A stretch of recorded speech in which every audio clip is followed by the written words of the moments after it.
तो दोस्तों आज हो गया 14 अगस्त 2022। यूपी समेत देश दुनिया की सभी ताज़ा बड़ी खबरें लेकर आए सिर्फ आपके लिए। चलिए फटाफट खबर शुरू करते हैं। उससे पहले चैनल को अब तक सब्सक्राइब ना किया हो तो फटाफट चैनल को सब्सक्राइब कर दें, लाइक कर दें, शेयर कर दें ताकि इसी तरह खबर आप हर रोज देख सकें। चलिए शुरू करते हैं आज की पहली बड़ी खबर। महाराष्ट्र के पूर्व मुख्यमंत्री उद्धव ठाकरे ने भाजपा नीति केंद्र सरकार के हर घर तिरंगा अभियान पर कहा है कि सिर्फ तिरंगा फहराने से आप देशभक्त नहीं हो जाते हैं।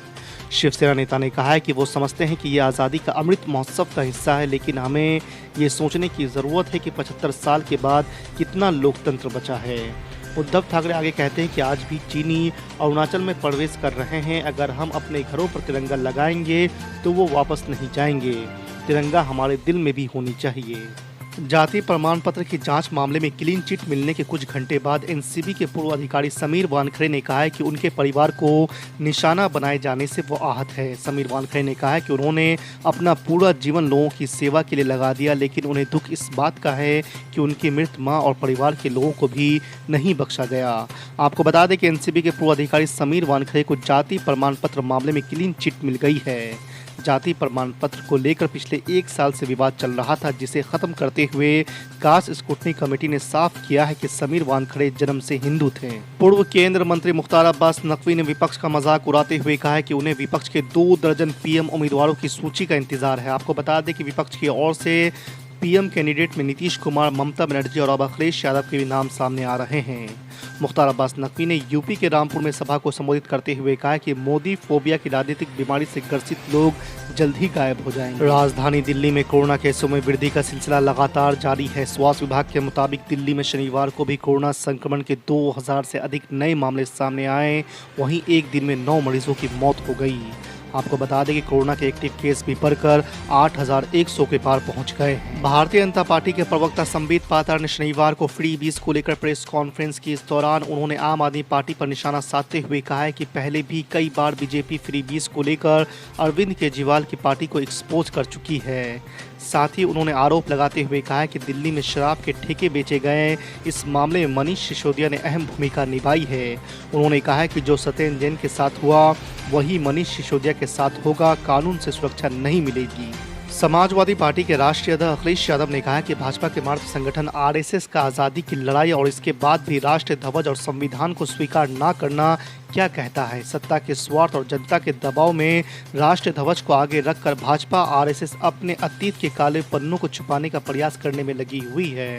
अखिलेश यादव ने शनिवार को जारी एक बयान में कहा है कि लगातार इस तरह की रिपोर्ट आ रही है कि भाजपा कार्यकर्ताओं द्वारा राष्ट्रीय ध्वज की बिक्री की जा रही है। बिहार भाजपा के प्रदेश अध्यक्ष संजय जायसवाल ने एनडीए छोड़ने को लेकर नीतीश कुमार के खिलाफ बड़ा और सनसनीखेज बयान दिया है। प्रदेश अध्यक्ष ने कहा है कि नीतीश कुमार द्वारा जेडीयू बीजेपी गठबंधन तोड़े जाने की सबसे बड़ी वजह विवादित संगठन पीएफआई और एसडीपीआई है।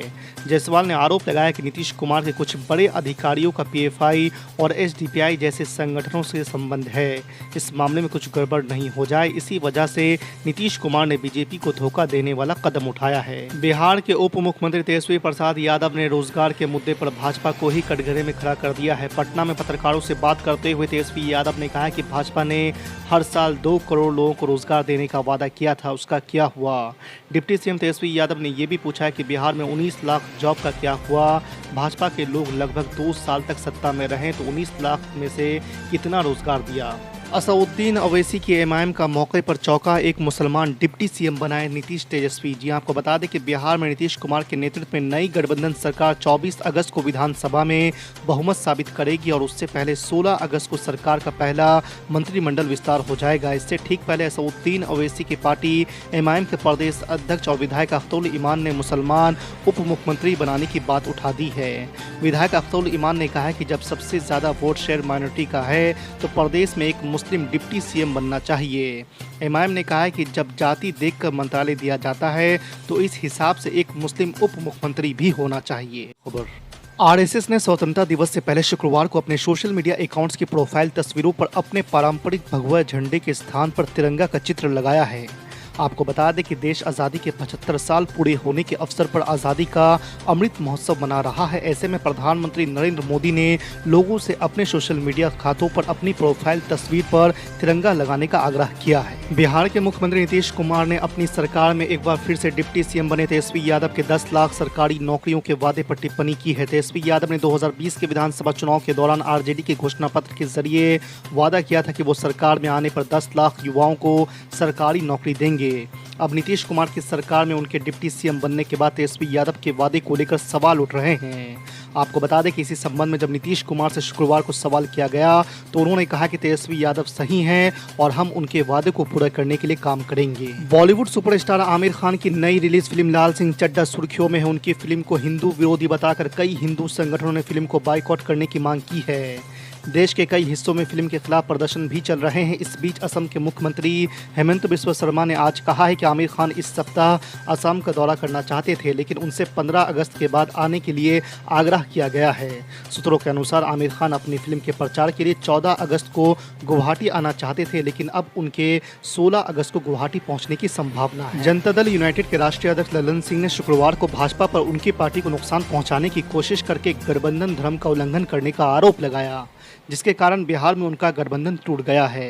ललन सिंह ने यह भी आरोप लगाया कि मुख्यमंत्री नीतीश कुमार पर जेडीयू के भीतर से गठबंधन से बाहर निकलने का दबाव था, क्योंकि पार्टी नेताओं का भाजपा द्वारा अपमान किया जा रहा था। मुफ्त चीज़ों को लेकर शुरू हुई बहस थमने का नाम नहीं ले रही है। दिल्ली के मुख्यमंत्री अरविंद केजरीवाल और बीजेपी लगातार इस मुद्दे को लेकर आमने सामने हैं। इसी कड़ी में शुक्रवार को बीजेपी प्रवक्ता संबित पात्रा ने प्रेस कॉन्फ्रेंस की, जिसमें उन्होंने मुफ्त चीज़ों को लेकर निशाना साधा है। उन्होंने कहा है कि अपनी महत्वाकांक्षा की पूर्ति के लिए दिल्ली के मुख्यमंत्री झूठ परोस रहे हैं। इस दौरान संबित पात्रा ने मुफ्त चीज़ें और वेलफेयर स्कीम के बीच का अंतर बताया है। उन्होंने कहा कि आर्थिक रूप से कमज़ोर वर्ग के लिए काम करना वेलफेयर स्कीम कहलाता है।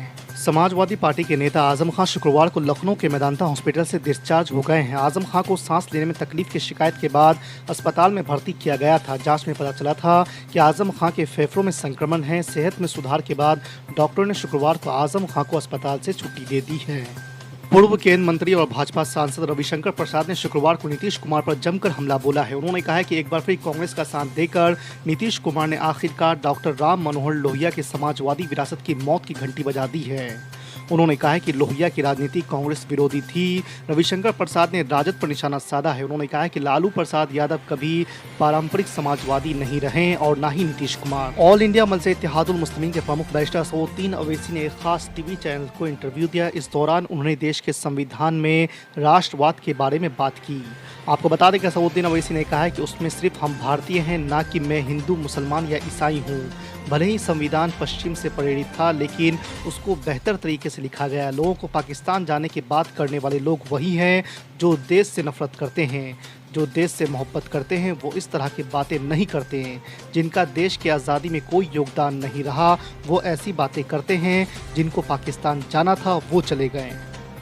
कर्नाटक में फिलहाल बसवराज बोम्मई मुख्यमंत्री बने रहेंगे। खुद मुख्यमंत्री ने इसकी जानकारी दी है। बोम्मई ने 2023 के विधानसभा चुनाव से पहले उनके पद पर किसी और को नियुक्त करने की खबरों को निराधार और झूठा करार दिया है। उन्होंने बृहस्पतिवार को कहा है कि उनकी सरकार स्थिर है और स्थिर ही बनी रहेगी।